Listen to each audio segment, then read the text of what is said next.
Hey, what's up guys? It's your boy Speed here, and today we're going to be following 33's Bristleback. I'm sure if you guys have been following the Wallachia Major, Bristleback has seen quite a rise in popularity. There's a few reasons for this, and it's kind of funny, like, if you look at Bristleback, if you look at the changelogs, the hero has received nerf and nerf and nerf, and he hasn't received direct buffs to his hero that would make him come back into the meta. However, the hero has shot back into the meta, and 33 had an excellent, look at the net worth graph here.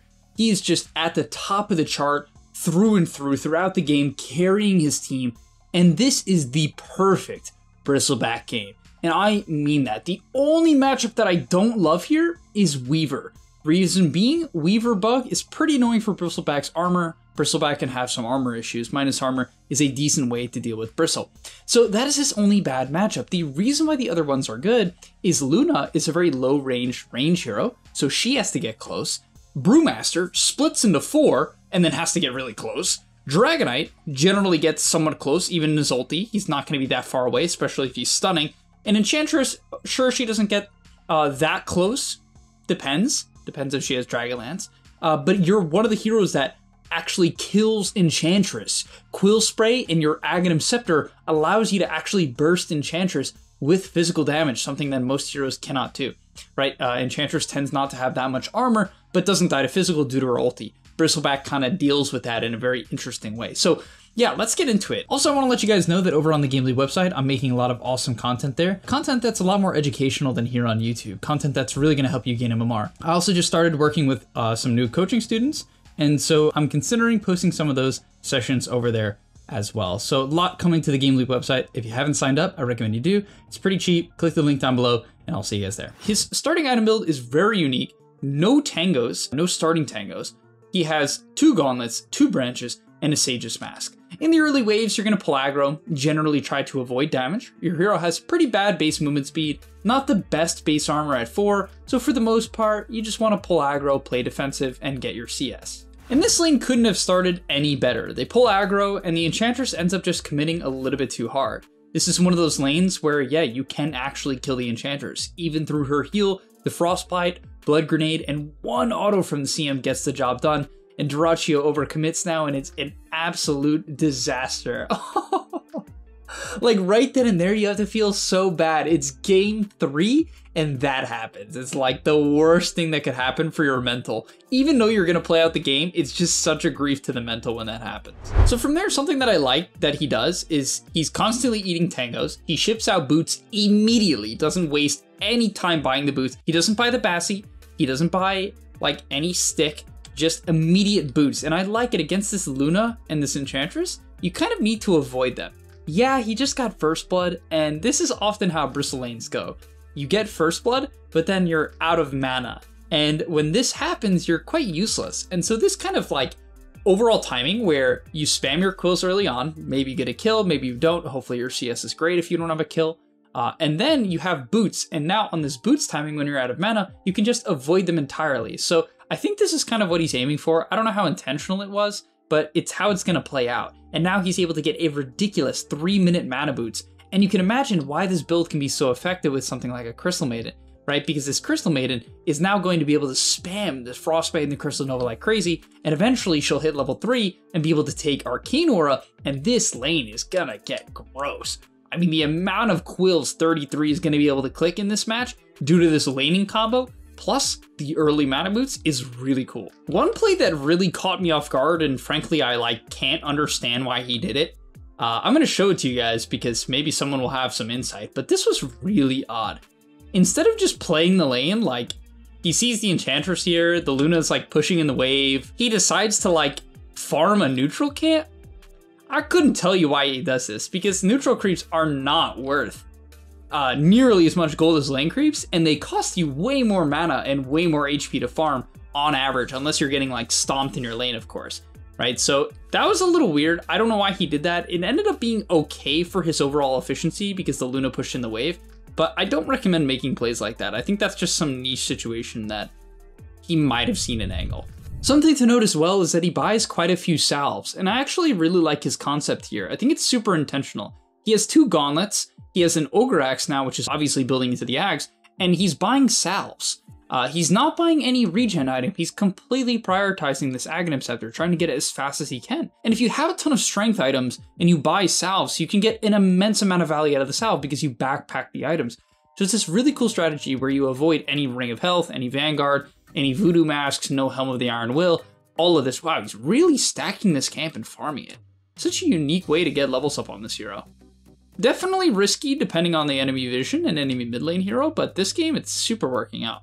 And Dragonite isn't too good at pressuring you, so he should be fine. But yeah, just using the strength plus the salves if needed to get all the regen he needs. And now, optimally, I don't know how he doesn't have a neutral item. He must be surprised too, because at this point in the game, you should have Seeds of Serenity, Royal Jelly, or Safety Bubble. There's the Seeds of Serenity. I've been stressing this, guys. If you haven't been watching my videos, take it every game on almost any hero. Unless you need mana, like you're desperately a hero that needs mana, you can take Royal Jelly. But other than that, just take Seeds of Serenity. Just take it. Like, it is such a broken item. It is an insane item. Now, this next clip honestly shocked me. I didn't think it was going to play out in much of a favorable way. I thought they were going to trade Ancients. Well, sorry, I thought Gaming Gladiators was going to take the Ancients and walk away. But 33 shows that you can be really aggressive on this hero. Like, Viscous Nasal Goo is a pretty decent slow. It's base 15%, that lasts for 5 seconds, and then per stack it's an extra 3%, which frankly isn't very good. All you really need is 1 stack, and that's going to do most of the work. However, the additional stacks are really good for minus armor. The minus armor is pretty good. And yeah, it just ends up chasing down this DK. Like, I was surprised how effective it actually seemed. I mean, eventually the Crystal Nova comes out. You can see that the goo just helped his teammates close the gap for the real disables. It's not like too great, but yeah, he was able to get through a Dragonite, which to me was pretty impressive. Like, chases him down and gets him down to 4 armor, right? With this 4 stacks of goo. So pretty damn impressive. I just thought it was great recognition, and oh no, they get ace as well. And yeah, this is where the game really starts to swing, because he's moving in on a 13-minute, maybe a 12-minute. This is looking like a 12-minute axe in a pro game, which is nasty. I would say the average timing is minute 15. That's without Vanguard. I think with Vanguard, it can be like 16, 17, especially if you're an offlaner and you're not getting nearly as much priority maybe as a carry would. Like, I don't think offlane Bristle is actually as good as Bristle carry, because I think this hero just needs to AFK farm. Like, yeah, he's fought a little this game, but these two camps together are like really OP for Bristle, where offlane Bristle, I mean, you're not really farming this until you have seeds, and then maybe you can do it. I think with Seeds of Serenity, you can start to take Ancients. This timing, a 12-minute, is just unbelievable. Straight up unbelievable. Voodoo Mask at 13. Probably should buy a Clarity here. And at this point, here's something I'd like to note for all of you guys trying to improve your gameplay. A lot of people, when they hit timings, they immediately fight regardless of what the timing is. On a hero like Bristleback, your timing, your axe, yes, it's your kill timing, but it's also your farming timing. This also applies to Alchemist, right? If you hit Radiance, it does mean you can fight. If the enemy messes up and overextends or dives a tower, you can fight. But it's also your farming timing, so you want to put a priority if nothing is happening, if there's no openings. Just chill. Farm it up, right? Look at the map right now. Brewmaster's bottom, his team's playing defensive. There's really nothing to do. And so he's going to go drop the axe, and he's going to be able to farm up 2 stacks at the same time in an incredibly efficient manner. And this is going to get him to a very fast level 12 in a moment from now, as he's rushing up the Bloodstone now. Something as well as he has a Windlace, and he bought a late wand. So he clearly plans on fighting. And this is why when people don't buy wand, like, there has to be a really good reason for it, or it has to be some sort of like very specific building, as he's farming more Ancients. And you can see the angle of his gameplay here. He's basically saying, the enemy team's not invading us, my TA is farming bottom, she's doing her thing, I'm farming on my lane, I'm chilling. And this is how I love playing Bristle too, but in pubs, people get mad at me. They're basically gonna say, oh, you're AFK, you picked offlane, you're AFK farming. The goal in Dota is to win the game. The goal is to increase your net worth, generally, so you can win the game. If the best way to do that is to get a lot of XP, like a stupid amount of XP through Ancients, it's a good play, guys. So I just want you to keep that in mind, especially when you have a Bristleback on your team and he wants to play like this. You can support him by just defending your towers, playing a safe map, allowing him to hit the ridiculous mid-game timing that is Voodoo Mask Hairball. Now this match, they have a beautiful Roche comp with the Dazzle and Bristleback, so they're able to rip through Roshan. It's not something you have to force every game. I'd say for the most part, stick to pushing out your waves, defending your towers, and taking your Ancients. But Yeah, they are able to take a fast Roche. Then he buys his shard, which I saw a game where I think it was Ame was playing Bristle and he didn't have the shard until like 5th item. I do not care that he's Ame. I don't care. You have to buy it. You have to buy it. This shard is broken. If you have Bloodstone, you have to buy the shard. In a massive AoE on a really short 13-second cooldown, it applies 2 stacks of goo, which is like 8 armor in a giga AoE. It applies mega goo, it allows you to chase, it sets up for your Ags Bristleback, it like slows them heavily in a massive AoE, which super enables your Ags. It obviously synergizes incredibly well with Voodoo Mask and with the Bloodstone timing, which amps the radius of your abilities. Like I can't fathom why you wouldn't want it. Like the argument against it is like it slows down other items like a Bloodstone timing, but it's just so broken. It only costs 40 mana as well. And now eventually when he's hit this timing, oh, by the way, he got Whisper of the Dead. This, what is it, 10% spell up? Yeah, I always think it's 15, but the daytime vision gets reduced by 15%, your daytime vision, and your spell amp gets increased by 10%, but he bumps into the DK here. And this is why the shard is so good. The cast point is way faster. If all he could do is goo, the goo animation is so long that he wouldn't have probably gotten it off here. But the hairball is way faster. So because he has hairball, he's able to get it off. It's a very significant slow, especially when you have maxed out Q. Now it's like 30 or 40% slow from the hairball. It's insane. And because he buys it, he's able to close the gap, drops the Ags when he gets the minus armor going in. That's a Dragonite. That is a Dragonite. We just watched a Dragonite. And this team comp is really cool from Liquid here. They have Dazzle, who lowers armor and enables the Bristleback through minus armor.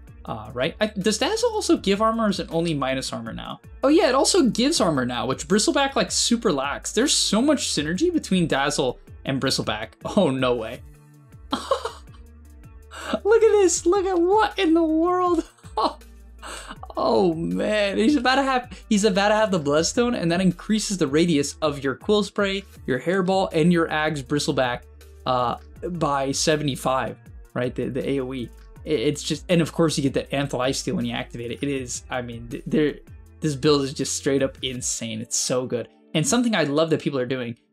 Okay, one thing I will disagree with is I think the key to Bristleback is to get your goo to level 3 because it makes the base armor loss 3 and then take the 10 talent. Like, I don't understand why people don't like attack speed. It's like this hero clicks for 230 and it has no attack speed item. 25 attack speed when you have no attack speed item is extremely effective on Bristleback. Like, I couldn't, it's another one of those things where I just strong disagree. I really don't understand why people do not put a priority on taking this talent. I think over, like, I get skipping it. I personally will take it at 10. I think it's that good, or at least 11. But I really understand skipping it, but taking it eventually. Like, he just is basically completely skipping it until level 16, which to me is a bit crazy. Another thing that's really nice about Hairball, guys, just because I really want to highlight how good this shard is most of the time you don't want to use your Ags to push out waves. You can, if you think nothing's going to happen, but it's a 23-second cooldown. That's pretty long. There's a lot of situations where you're going to need it to fight, right? You don't want to use it on creeps and then have to need it to fight. And so this is a great solution. Well, he actually does both. Okay, I didn't realize when I first looked at it that he did both. Point being is you don't have to use both. Basically, the Hairball allows you to clear the wave without using your Ags. So that was absolutely the worst possible example I could have given, but hopefully it makes sense. Now, one of the things that really makes this hero broken is just how stupid of an item Eternal Shroud is. This item just gives like 500 health, base 25% resist. It gives you all your mana back, which you actually really don't need it on this build. Like, you really don't. And then every time you take magic damage, 300 magic damage, you just get more magic resist. And the number used to be even more insane. Like, this item is just so, oh god. And what's really crazy is, like, as we watch all of this, just to go back real quick, as we watch all of this and he like dumpsters the Racho here, I mean, this is just some insane minus armor strat. TA Dazzle, it's like so crazy. TA Dazzle Bristle is so nasty. What I will say is that the 20 talent isn't even online yet. Like, you get 20 quill stack damage, which is crazy because the ability is usually 34, and most of your damage on this ability comes from the stack damage. It's more than a 50% increase on the damage, essentially. It's really ridiculous how good the 20 timing is. Like, I wouldn't have been surprised if Liquid decided to slow down the pace of the game and basically just like let this guy farm 20 and like go stack a bunch of ancients, farm 20. It is so noticeable how good it is at actually farming. Is he gonna die here? I think he might not die. Okay, no, he's gonna get kited out now. That was close. I'm surprised. Did he mess up here? I actually feel like he messed up. I thought this was gonna work. My intuition was that this was gonna work. Maybe it's just good kiting from Gaiman. Because he goes in, like, this is one of those clips where you're like, alright, we're actually about a 1v9. Like, it's time. You're getting gone on, you pop your bloodstone, they're all clumped. Okay, maybe he could have waited a second. Like, if he waited a literal second for the hairball to come up, I think he would have been able to slow them enough where it would have hit more heroes and healed them a lot more. Like, just so you guys see what I'm talking about, these little things do matter, and it's stuff I'll think about when I'm playing Bristleback, or like these pros are playing Bristleback, right? Where the Ags is just very kiteable unless they're being disabled. And so like he pops it, but they kind of see that this is happening because he does the heal, like Bristleback. And so he gets the hairball late, and so they're able to sort of kite out, right? Maybe he could have hit the brew more. I also think he makes a mistake of kiting up here. I think if he, kiting down. I think if he kites up, he could have kept the brew in the Bristleback, the Aghanims, right? And that would have made a big difference because it's like a huge change in how much you heal, right? And also I think at this point you just run to the right. I really don't understand why he ran to the left. Like, you would have killed the Dyrachyo. I actually don't know why you'd run left here. He wanted to get out, I guess, but I feel like you could have commit. I honestly think he's fine if he runs to the right. So what can I say? Obviously I'm better than the TI winner, so I know what I'm talking about, but okay. Alright, one thing I will say, okay, so he buys Wraith Bands a minute 25 to help out his armor. I don't think he needs it as much this game because of the Dazzle, but he likes doing it. Wow, do they have a Silver Edge? Oh, they do. Oh no. Is he gonna heal? Oh, he's actually not healing. Okay, they gotta get him out. Oh, the Graves! They should just heal him to full and then go back in. There's no reason to waste your Aegis here. Oh, is he really gonna pop a cheese? Just go to a creep camp. You have a Dazzle, go to a creep camp. Why did the TA farm the creeps? Did they not know how Dazzle works? This is actually like so insane. Why would you... I don't know why they're so horny to push. Like, literally just go heal him. Take 2 seconds so you don't have to burn your cheese and go to full HP. Like, this is like so confusing to me why you would force this. I actually don't understand. Like, he's gonna get... I mean, it might... Obviously, like, it's probably fine because they're 16k ahead with an Aegis and a cheese. But, like, why would you take the risk? I actually don't understand. Yeah, they're just destroying him. I really don't understand this. Like, I think, like, because obviously pros are improving year to year. I think one thing that pros should do better at times is, like, I understand it's a tournament and, like, emotions are high, but you're, like, so close to level 20 on this hero. And I'm not kidding when I say it's, like, one of the most broken talents in the game. It truly changes how the hero feels in a lot of instances, this quill stack damage. And so I don't understand why you're like this close to it. You have 4 minutes on Aegis. You're missing 3,000 health. Like, why force it? You know what I mean? Like, what is the rush? It's not like the enemy is close to anything. And okay, if they are close to some BKB, fine. Maybe you see that DK has no BKB and you're afraid of him farming one. Do I think DK BKB is changing much this game? No, I mean, you're at minus armor comp anyway. Like, I don't think it does that much, but yeah, I just don't really understand. Like, I wonder what a lot of pros would think about this, because just from my perspective, it's like, don't force the insta-cheese usage, and yeah, don't force the cheese, and hit your level 20. Like, it takes 2 seconds to farm up this 20. Okay, not true. It takes like a minute, right? It would take a minute. You still have 3 minutes on Aegis. So, yeah, I mean, they're going to win the fight anyway. They're obviously, like, owning the game, and, you know, the play seems fine. So, maybe they just don't want to give the enemy team time to farm any items, and I think that would be probably the argument. But yeah, I mean, this was an incredible game, and I think, like, I hate to say, like, not I hate to say it, but I think what's really crazy, they really should take Megas, yeah. It's always way safer in that case. I hate to be like that guy, but Celery dying first blood and then Dyrachyo like overcommitting and doubling down on it, mega griefed the game. I mean, this guy got way more farmed than... Like, I've watched some 33 Bristle games, and, like, if he gets off to a slow start, he kind of is a nuisance for a while. The hero's pretty bad, and this is the issue with Bristle. If you get off to a slow start, because the hero's not the best laner, it's really not. It's fine, but it's not the best. So when this happens... Oh, they're getting cooked. When this happens, like, the hero can be quite useless, and yeah, look, he's level 20. I mean, this is insane. The level 20 talent's actually insane. but the hero can be a hindrance. But that didn't happen this game because he's just having a god lane, and Ench Luna is like reasonably good against Bristleback. Like Luna has a ton of armor, and Ench creeps are like really annoying for Bristle. It's quite problematic. You have a Crystal Maiden, so they have something to deal with it, which is obviously what they're going for with the draft, but why would you buy it? Dude, some of these pros are just insane. Like, they're so risk adverse. They have no problem taking these major risks, even if they're highly unnecessary. Like, buying back late game with a 16k lead in Megas is like so insane, because it's like, you're not gonna lose unless you die back on some hero. That's the only way I can fathom them losing. Like, all I'm saying is I think Liquid has, you know, they make some decisions I personally would change and fix. Obviously, people are going to see this and be like, Speed, what do you know? Hey, I love the game. I'm going to give my opinion. Whether or not it's right, it's up to you guys to determine. Hey, you're watching the video. All right, thank you guys so much for watching. Hopefully you enjoyed. If you did, smash the like button, subscribe to the channel, and I'll see you in the next one. Peace. And that's all, but remember, before you leave, come on, before you tune out, subscribe to the GameLeap website, where we are going to help you get to the next rank. If you're stuck, click the link down below, and I'm out. Peace.